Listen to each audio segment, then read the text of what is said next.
আপনাদের সকলকে স্বাগত আমার নতুন ইউটিউব চ্যানেলে। শিরোনামের মতো আমি বলে দিচ্ছি, আসলে শিরোনামই বলতে হয়। তো দেখুন, এরা তো পাওনাদার নয়, ও ব্যস্ত আছে, আমার কোনো কাজ নেই, আমার সাথে কথা বলুন। বলুন কি হয়েছে আমাদের। তো আজকে আসলে বাইক সম্পর্কিত আমি কিছু সুরক্ষাজনক কথাবার্তা বলবো, সেটা বাইকের ক্ষেত্রেও আপনাদের নিজেদের ক্ষেত্রেও। তো অবশ্যই ভিডিওটা শেষ অবধি দেখবেন। তো চলুন সকলে মিলে ভিডিওটা দেখে আসি। সব থেকে প্রথমে আমি বলবো, আপনার বাইকটা আপনি সবসময় সাফ সাফাই রাখার চেষ্টা করবেন, যদি নূতন বা পুরনো বাইক হয়ে থাকুন না কেন। নাহলে দেখুন, আমার বাইকটাও দেখুন, আমার বাইকটা ধোয়ার অত্যন্ত দরকার। এখানে একটু নোংরা লেগে রয়েছে। তো ঠিক আছে, আমার বাইকটাও দেখুন, আর এই পাশে ঠিক আছে আমার কাকার বাইকটাও দেখুন। মনে হচ্ছে না ছাগলের মতো মনে হচ্ছে। আসলে আমাদের এটা কিন্তু অত্যন্ত গুরুত্বপূর্ণ একটা বিষয়, গাড়িটা পরিষ্কার রাখবেন, এতে আমাদের গাড়িটা খুবই ভালো থাকে। তো অবশ্যই এটা দেখবেন। দেখুন, বাইক নিয়ে সাধারণত আমি আগে পরেও অনেক কটা ভিডিও করেছি, ঠিক আছে। তো আমি সংক্ষেপে কিছু কিছু জিনিস বলে দেবো, কিছু কিছু বিষয়গুলো বলে দেবো। আপনারা অবশ্যই এটা লক্ষ্য দিয়ে রাখবেন, এতে আপনার তো সুরক্ষার সঙ্গে সঙ্গে আপনার বাইকটাও অত্যন্ত ভালো থাকবে। তো সব থেকে প্রথম বিষয়টা হচ্ছে, গাড়িটা যখন শীতের সকালে আমরা প্রথমেই গাড়িটা বের করে চাবিটা অন করে প্রথমে আমরা সেলফ মারবো না, কিক মারতে হবে। এটা আমি আগে বড় আপনাদের অনেকবার বলেছি, ঠিক আছে। সে সম্বন্ধে যদি আপনারা যদি নূতন হয়ে থাকেন আমার চ্যানেলে, তাহলে ভিডিওগুলো দেখে আসতে পারেন আমার, তাহলে বুঝতে পারবেন। কারণ আপনি যদি প্রথম সেলফ মারেন, গাড়িটা যদি পুরনো হয়ে থাকে, এরকম যদি পুরনো গাড়ি হয়ে থাকে, তাহলে কিন্তু আপনার ব্যাটারিটা যতটুকুই ভালো আছে দুঃখিত তাড়াতাড়ি সেটাও খারাপ হয়ে যেতে পারে। তো প্রথমে আমাদের এই পায়ের কিকটা মারবেন বাইকের, ঠিক আছে। আর দ্বিতীয় নম্বরটা হচ্ছে, আমাদের এই ডাবল স্ট্যান্ড যখন আমরা ওঠাবো বা নামাবো, তখন আমাদের কি সঠিকভাবে এটা ওঠানো নামানো উচিত, সেটা আমরা এই হ্যান্ডেলটা যখন ডাবল স্ট্যান্ডটা আমরা এরকমভাবে রেখে, ঠিক আছে, এই হ্যান্ডেলটা সোজা করে রেখে এটা কিন্তু ধরে এখানটায় বা এখানটায় ধরে ওখানে চেপে রেখে, পা দিয়ে এরকমভাবে চেপে রেখে হ্যান্ডেলটা সোজা করে ধরে এটা উপরের দিকে টান দিতে হবে।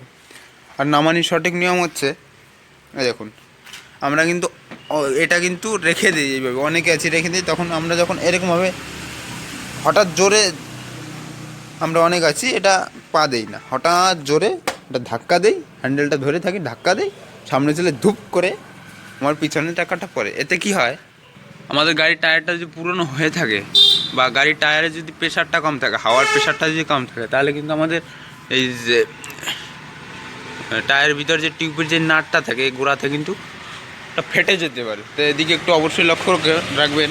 তার জন্য আমি আপনাদের বলবো যে এটা সাধারণত আপনি স্ট্যান্ড দিয়ে হঠাৎ ধাক্কা দিয়ে না ফেলে ডাবল স্ট্যান্ডটা এরকম পা দিয়ে এটা উঠিয়ে নেবেন, নাহলে আপনার শীতের সময় লেগে গেলে অনেকটা ব্যথা পাবেন আপনি। তো এটা পা দিয়ে হালকা করে ধরে নামানোর চেষ্টা করবেন। তো আশা করি বুঝতে পেরেছেন। সঙ্গে বাইকের কিছু কিছু অত্যন্ত গুরুত্বপূর্ণ বিষয়গুলো, যেগুলো বাইকের অনেকটা পার্টস থাকে, ইঞ্জিন অয়েল, ব্রেক, এটা সমস্ত থেকে রাখবেন। আপনি যখন সকাল সকাল বেরোবেন, তখন অবশ্যই আমি আপনাকে রিকমেন্ড করব আপনি আপনার হেলমেটটা নিয়ে নেবেন, কারণ এটা কিন্তু আমাদের অত্যন্ত সেফটির একটা বিষয়। আর দ্বিতীয়ত, ঘর থেকে বের হওয়ার আগে আপনি আপনার ব্রেকটা অবশ্যই একবার চেক করে নেবেন। অনেক সময় কী হয়, আমাদের ব্রেকে না ঢিলে থাকে বা ডিসপ্লে ভিতরে যে ওটা অনেকটা খারাপ থাকে, তো রানিং অবস্থায় কিন্তু ব্রেক চাপলে ঠিকঠাক ব্রেকও লাগে না। আমরা অনেকেই আছে আজকাল, এতটা তাড়াহুড়ো থাকে আমাদের, ঠিক আছে, বাইকের ছোটোখাটো বিষয়গুলো আমরা না দেখি বুম বুম করে বেরিয়ে যাই।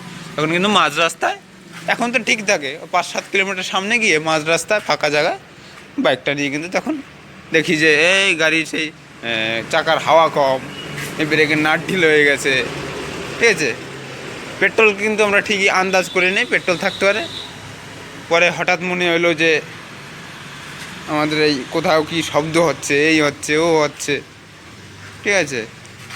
তো এইগুলো একটু অবশ্যই লক্ষ্য করে দেবেন।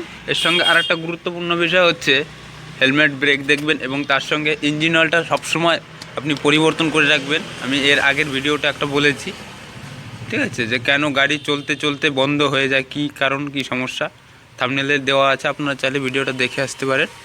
তো কেন আমাদের ইঞ্জিন অয়েলটা অত্যন্ত জরুরি।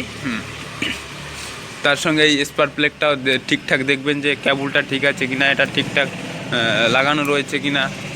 পরে এমন হবে এটা ঢিলে থাকবে, আপনি এদিকে তাকাবেন না, সেই কেবলটা বের হয়ে থাকবে, তাকাবেন না, তখন মাঝ রাস্তা গিয়ে গাড়িটা চলতে চলতে বন্ধ হয়ে যাবে। পেট্রোল থাকবে, ঠিক আছে, গাড়ির ব্যাটারি ভালো থাকবে, সব কিছু, আপনি কিক মারবেন, ছেল মারবেন, গাড়ির স্টার্টটা তখন হবেই না। তো এখন কিন্তু সাধারণত শীতের সময়, এটা শীতের সময় সবসময় আপনি একটা জিনিস মনে রাখবেন, যে সেটা হচ্ছে গাড়ির ব্যাটারিটা অবশ্যই ভালো রাখবেন। যদি আপনার পুরনো গাড়ি ব্যাটারি যদি ভালো থেকে দেয়, তাহলে আপনাকে তাহলে কি বলবো, সেটা তো ভালো। যদি ব্যাটারি ভালো থেকে থাকে, তাও একটা কাজ করবেন, সকাল সকাল আপনি গাড়িটা বের করেই সেলফটা মারবেন না, কিকটা মারবেন। সেটা আগেও বলেছি ভিডিওতে, এর অনেকবার অনেক ভিডিও বলেছি। ভিডিওর সবশেষে সংক্ষেপে শিরোনামের মতো আমি বলে দিচ্ছি, আসলে শিরোনামই বলতে হয়।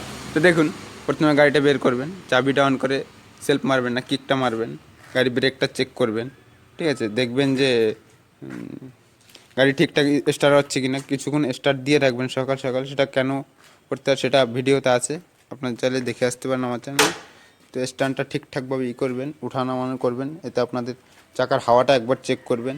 আর এটা উঠিয়ে নামিয়ে রাখবেন, স্ট্যান্ডটা উঠান, তখন আপনার কিন্তু সুরক্ষা হয়, পায়ে লাগে না।